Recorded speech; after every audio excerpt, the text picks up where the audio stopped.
June 1999, Boeing, the world's largest aircraft manufacturer, does something that should have been impossible. They write a check to become the proud owners of 17 Airbus jets. Not to study them, not to reverse engineer them, just to get them out of a customer's fleet. But here's what makes no sense. Boeing had no immediate plan for these aircraft. It spent years struggling to place 17 competitor jets with new operators, eventually finding homes at Gulf Air, Cathay Pacific, Emirates, and others. But the effort was painful, and industry observers estimated Boeing took a significant financial hit on the arrangement. Yet, Boeing considered it money well spent. And this was just the opening move. Boeing and Airbus have waged a shadow war, using weapons far more destructive than better aircraft, trade lawsuits designed to cripple competitors, hostile acquisitions that collapsed into 9-figure settlements, a 17-year legal battle that drained resources from both sides.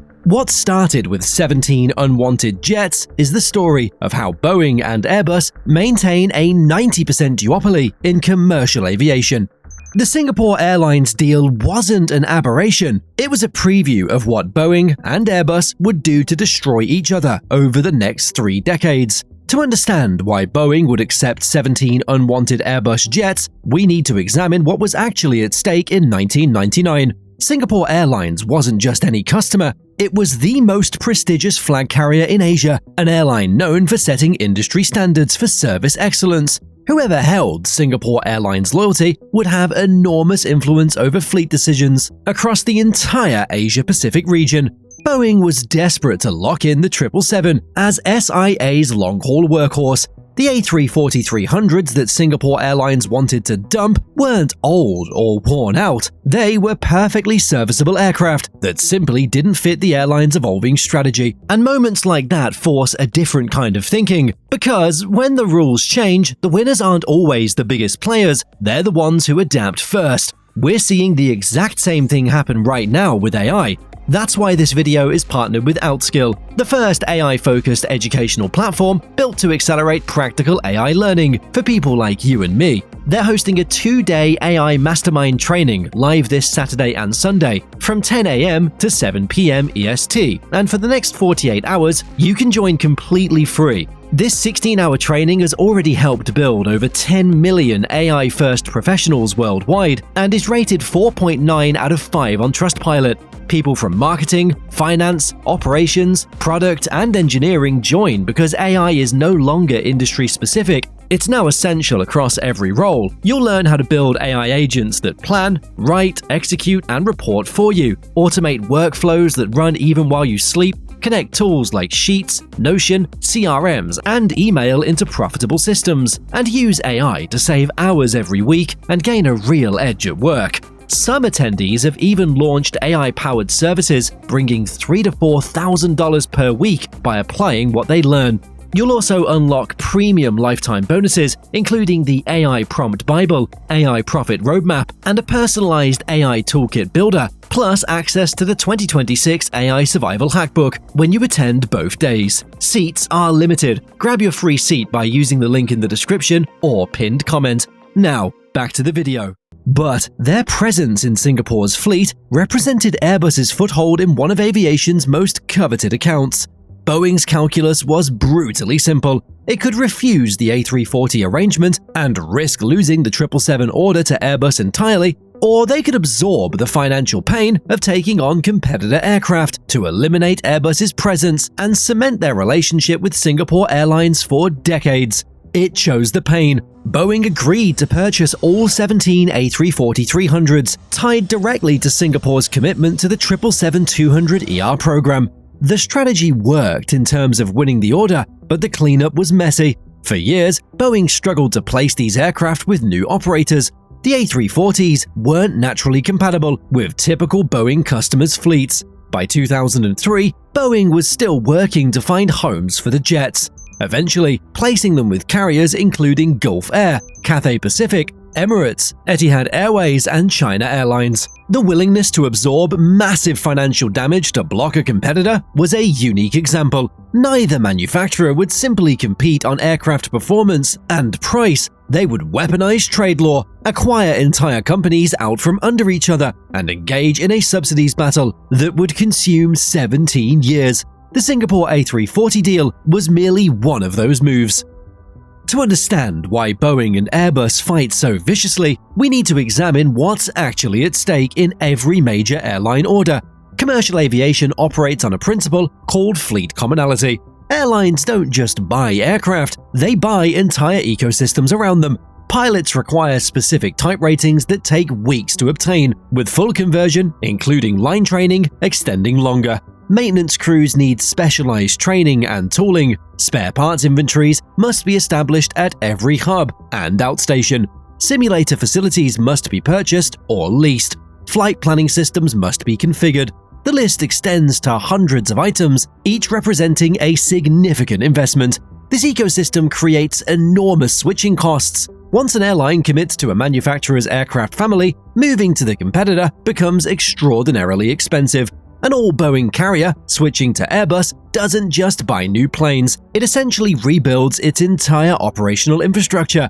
This is why both manufacturers fight so aggressively for fleet decisions. Every order isn't just a sale, it's potentially a 20-year relationship worth billions in follow-on purchases, parts, and services. Losing a major campaign doesn't just cost one order, it can cost an entire customer. But direct competition for orders was only the beginning. The real war would be fought with far more destructive weapons. The tactics Boeing and Airbus deploy against each other would make military strategists take notes. Over the past 2 decades, both manufacturers have developed an arsenal of competitive weapons that extend far beyond building better aircraft. Weapon 1: Acquisition Chess. In July 2018, Boeing announced plans to acquire an 80% stake in Embraer's commercial aviation division.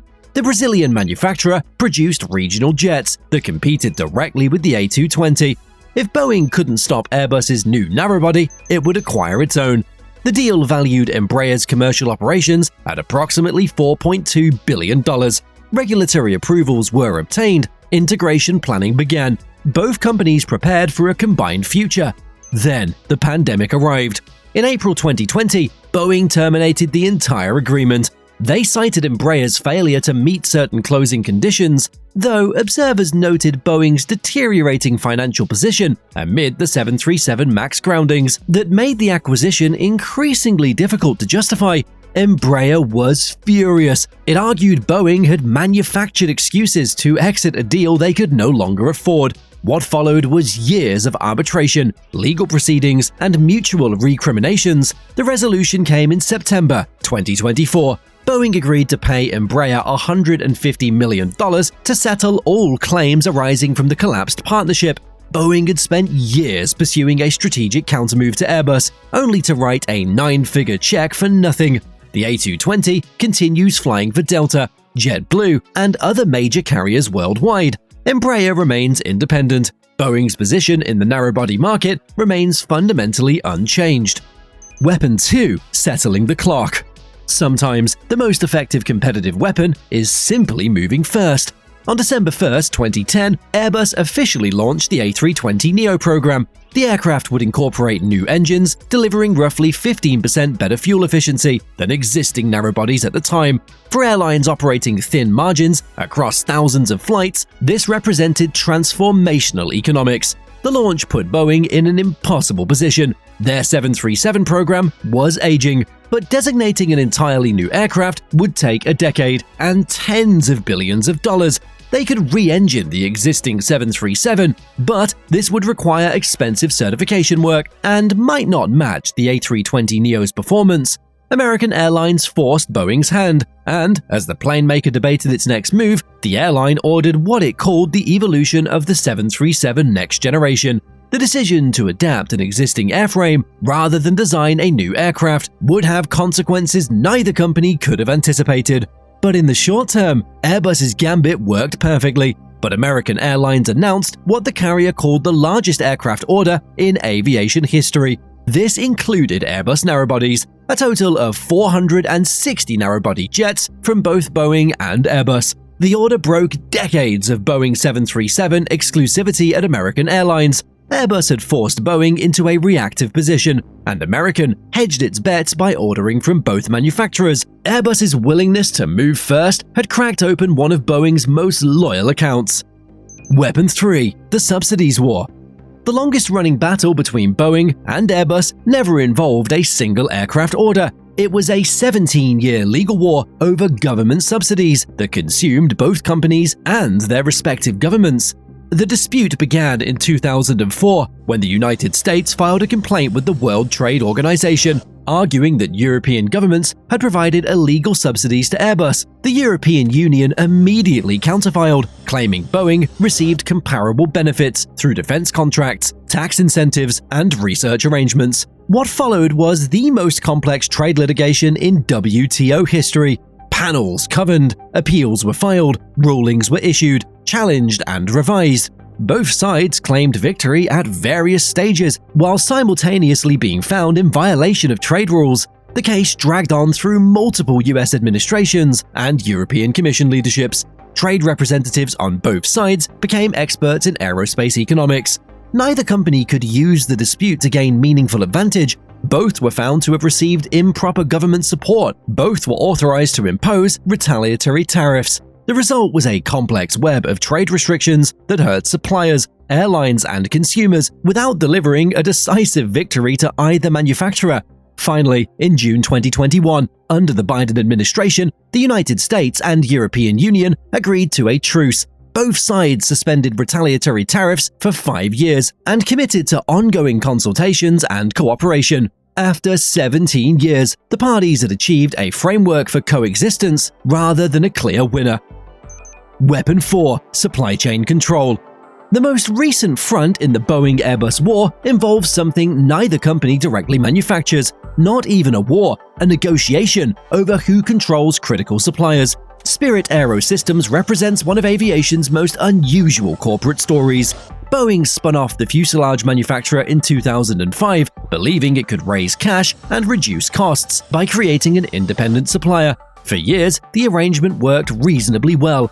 Then, Boeing's production crisis exposed a fundamental problem. Spirit built fuselages for Boeing, but also manufactured components for Airbus programs. Quality issues at Spirit rippled through both manufacturers' production lines. Boeing couldn't fix its supply chain without also potentially disrupting its competitors' operations. In July 2024, Boeing announced it would reacquire Spirit AeroSystems. The deal valued Spirit at approximately $8.3 billion, including its debt. Boeing was essentially reversing its 2005 strategy, admitting that critical manufacturing capability couldn't be safely outsourced. But the acquisition included a twist. Certain Spirit operations supporting Airbus programs would have to be divested to the European manufacturer. The supply chain had become so intertwined that Boeing's acquisition of its own former division required coordination with its biggest competitor.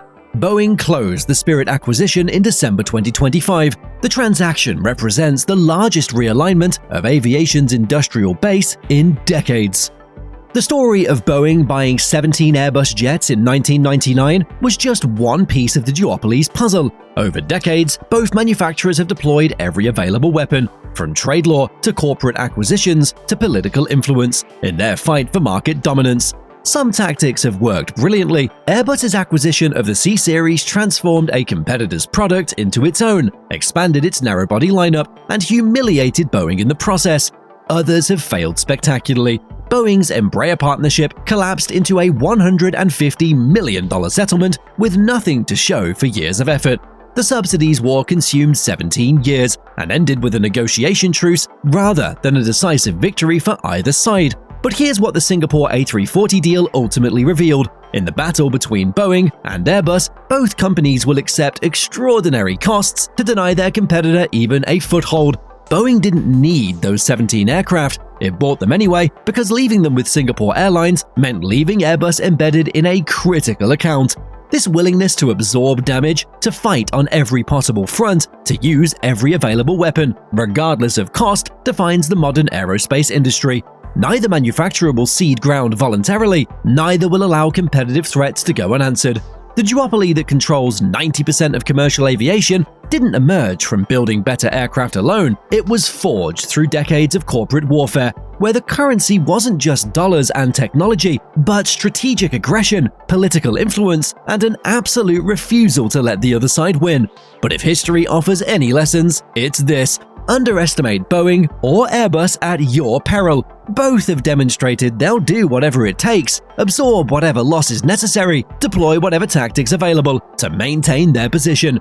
25 years after Boeing bought 17 Airbus jets it couldn't use, the shadow war continues. The greatest irony? Both know that healthy competition is good for the industry, and that without each other, neither Airbus nor Boeing would be in the place they are right now. Hey, before you go, the YouTube algorithm thinks you're going to like this video next, so why not check it out?